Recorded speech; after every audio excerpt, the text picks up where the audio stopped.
Dans l'épisode précédent, la rosée du matin ornait les plantes et les insectes, pendant que Como et Jimmy parcouraient le territoire de la meute des Manitou à la recherche d'une proie. Quelle que soit leur taille, les prédateurs jouent un rôle important dans l'équilibre de l'écosystème boréal. Nous espérons que juillet nous permettra de poursuivre l'étude des rouages complexes qui lient les espèces vivant au pays du loup.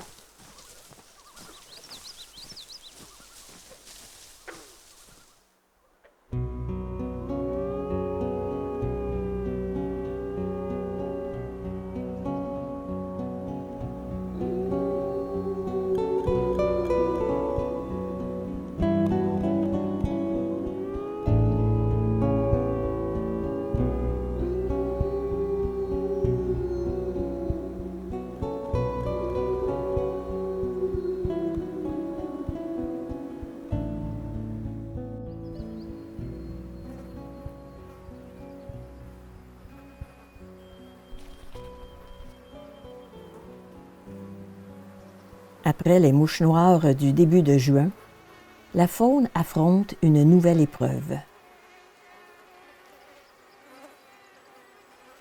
Une météo fraîche et pluvieuse a fait exploser le nombre de maringouins, au point que certains jours, les loups peinent à trouver le repos.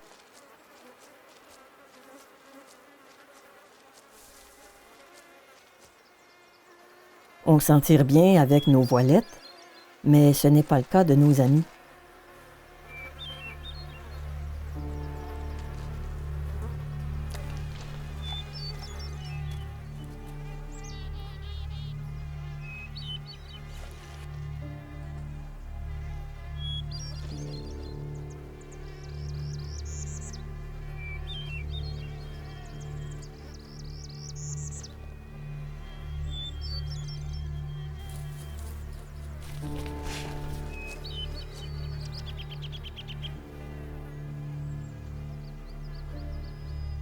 Jimmy ne tient plus en place. Como aussi n'en peut plus.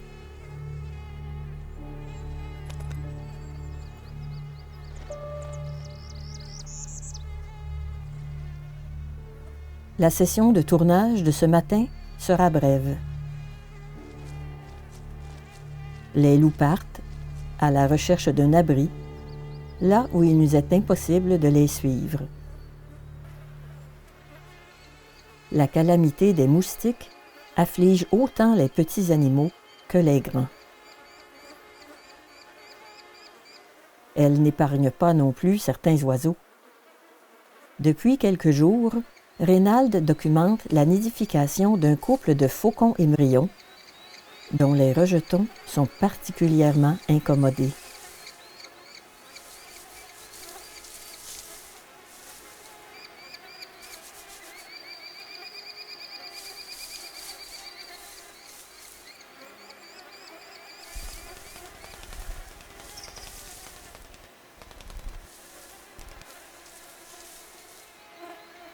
Étrangement, le nid attire beaucoup les maringouins.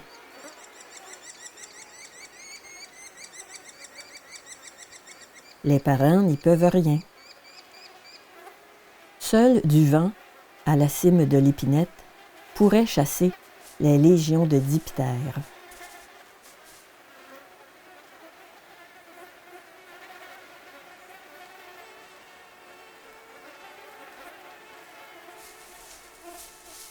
Le dernier fauconneau quitte le nid dans l'espoir de fuir ses bourreaux.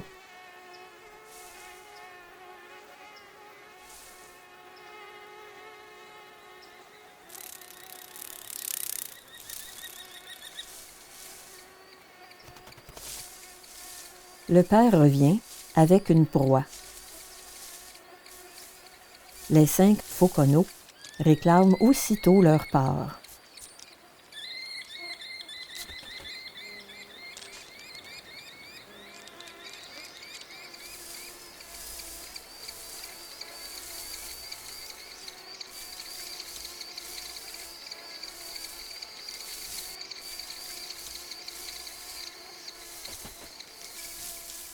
Quand on me demande ce qui a été le plus difficile pour mes parents et moi durant toutes les années où nous avons vécu au pays du loup, plusieurs s'attendent à ce que je réponde le manque de confort, la solitude, l'absence de lien avec la civilisation et de connexion à Internet. En fait, le plus difficile était d'endurer les mouches noires et les maringouins. Et l'année 2008 s'est avérée l'une des pires. Ces bestioles ont beau nous faire rager, elles ont leur utilité. Que ce soit sous la forme de larves dans l'eau ou en tant qu'imago, elles servent de nourriture à une foule de créatures, dont les libellules. C'est peut-être à cause de l'importance des insectes dans la chaîne alimentaire si Monique, Rénald et moi avons commencé à nous intéresser un peu plus à eux.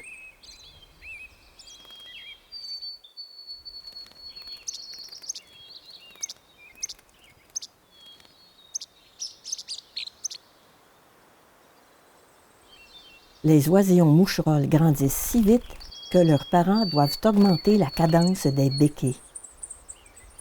Cela signifie aussi plus de sacs fécaux à ramasser.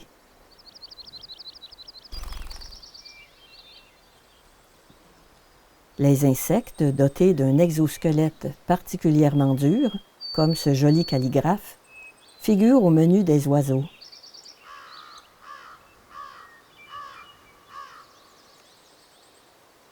L'ordre des coléoptères est le plus diversifié de la classe des insectes, avec plus d'1 million d'espèces à travers le monde. Leurs ailes antérieures, appelées élytres, ne sont pas utilisées lors du vol. Elles ne font que protéger les ailes postérieures.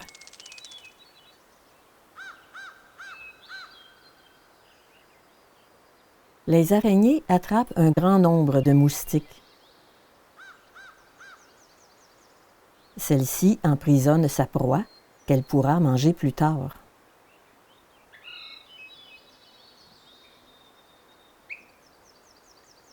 Un témoin à la bouille insolite observe la scène.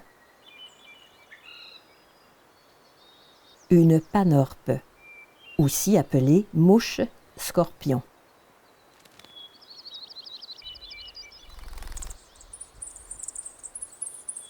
Oiseaux, araignées et autres insectivores contrôlent efficacement les populations d'hexapodes.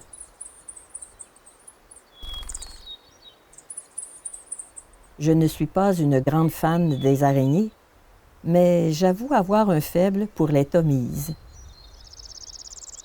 Leur méthode de chasse les distingue des autres arachnides, car ils utilisent leurs pattes avant pour s'emparer de leur proie. En raison de ce comportement, les tomises portent le surnom d'araignée-crabe.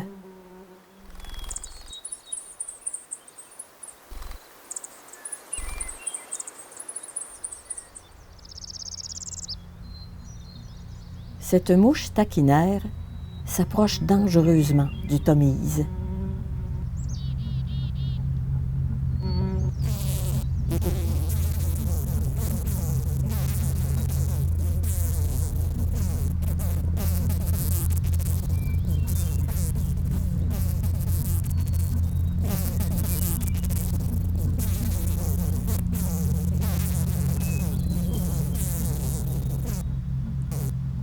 Le venin paralysant commence à faire son effet.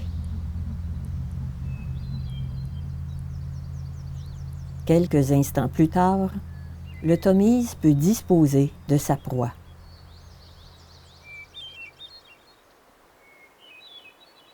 L'araignée-crabe tend souvent des embuscades en se camouflant dans une fleur. Certaines guêpes dévorent aussi des insectes avec voracité.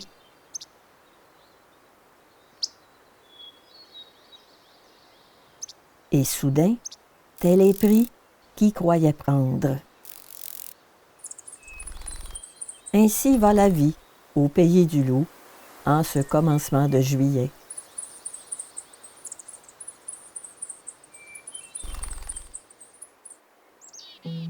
Le quotidien des insectes n'est pas toujours aussi dramatique.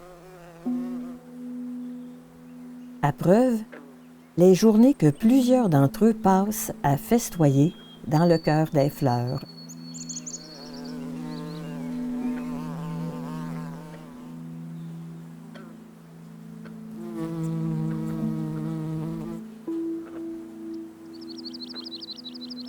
Au milieu des étamines, certains s'accouplent pendant que d'autres s'enivrent de pollen.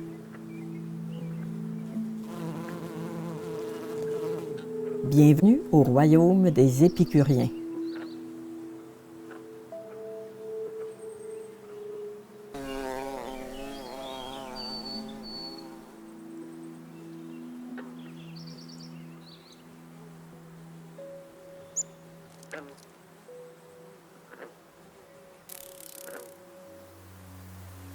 Au palmarès des disciples d'Épicure habitant le pays du loup, figure notre vieil ami, l'ours philosophe, grand amateur de fraises sauvages.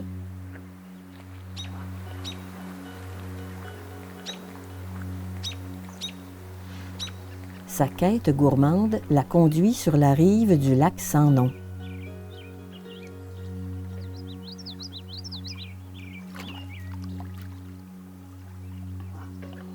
L'ours a mille et une raisons d'être heureux ici.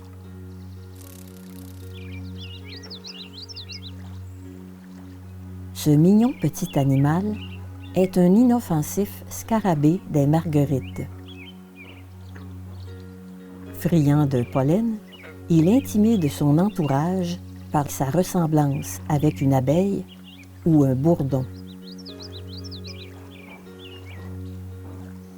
L'ours philosophe se plaît à regarder, écouter et humer les parfums du jardin sauvage.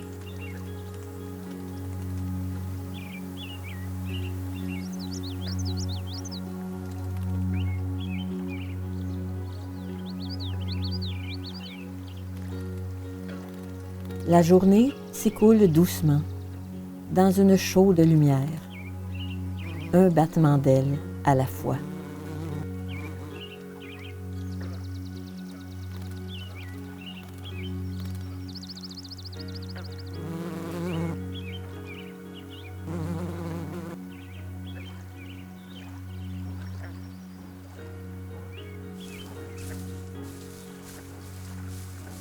Parfois, on faisait le guet en matinée, près d'un lac entouré d'iris. Puis, en fin de journée, on tentait notre chance au marais de la Roseraie. On ne voyait pas un ours ou un loup tous les jours, mais avec de la patience et de la constance, souvent la chance nous souriait.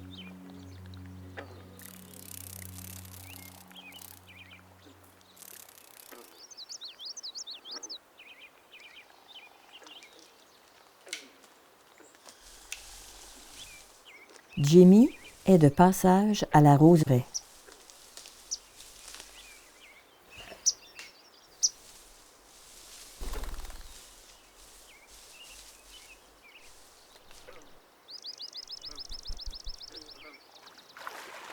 Même le plus fort des orignaux se sait vulnérable quand il s'embourbe de la sorte.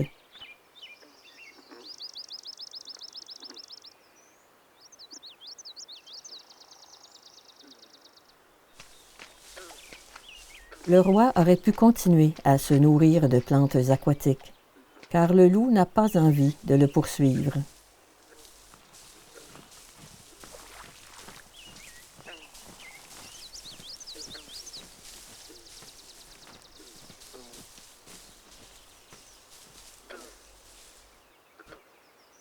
L'odeur d'une autre proie semble retenir son attention.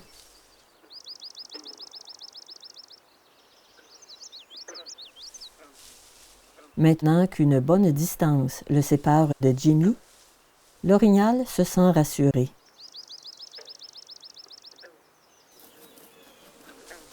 Voici un lièvre qui pourrait intéresser le canidé.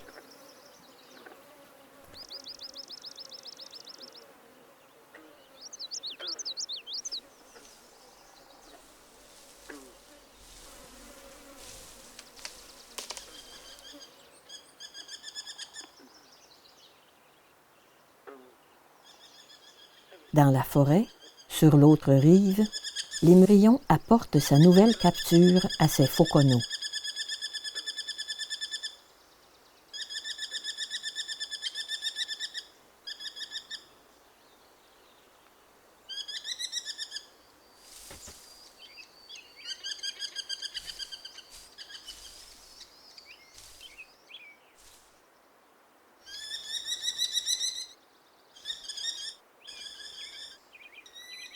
En voyant le jeune faucon manger, je médite sur le chevauchement sans fin de la vie et de la mort au pays du loup.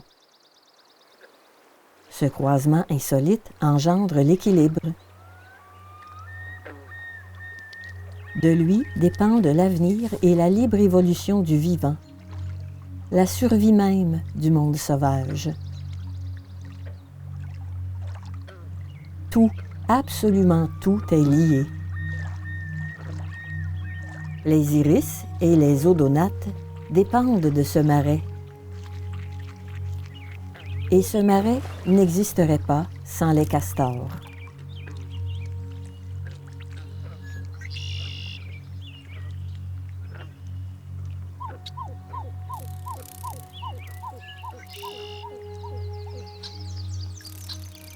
Pour que cette harmonie perdure et que le nombre de castors ne dépasse pas les ressources du milieu, il y a le loup.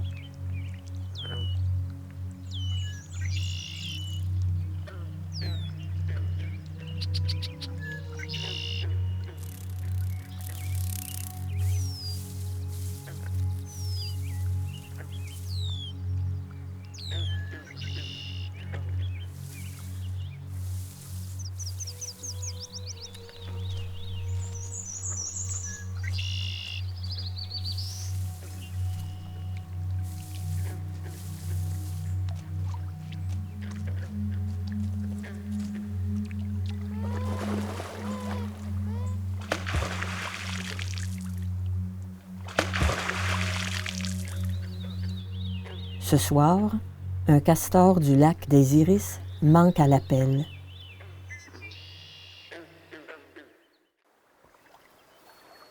Le lendemain matin, dans le même secteur, nous retrouvons Jimmy.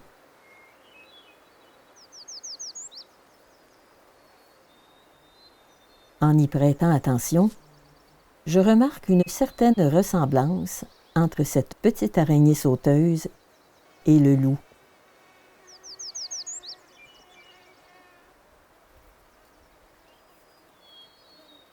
Quelle audace! Le sphinx colibri est beaucoup trop gros pour elle.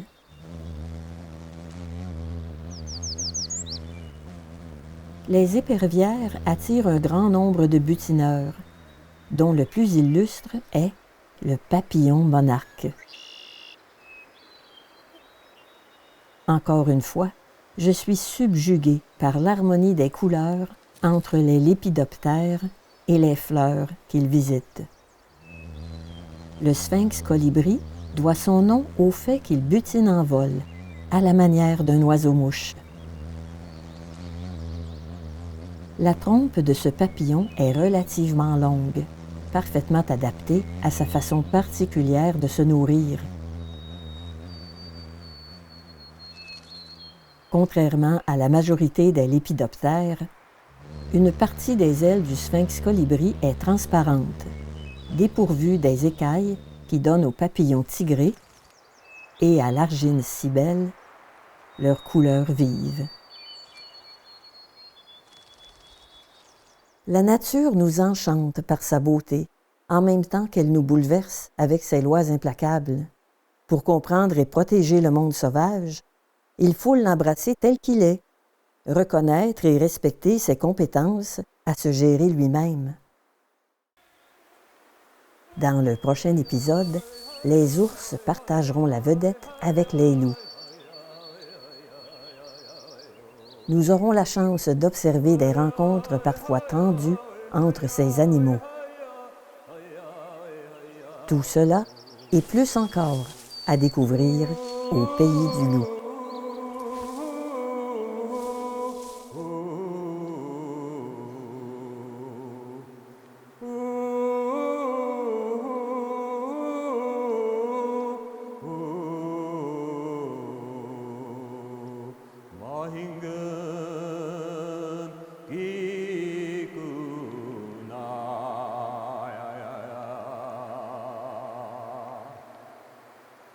Mi gwech man et tu, we a he a yo, we ha ya, we ha ya ya ya ya, we yo.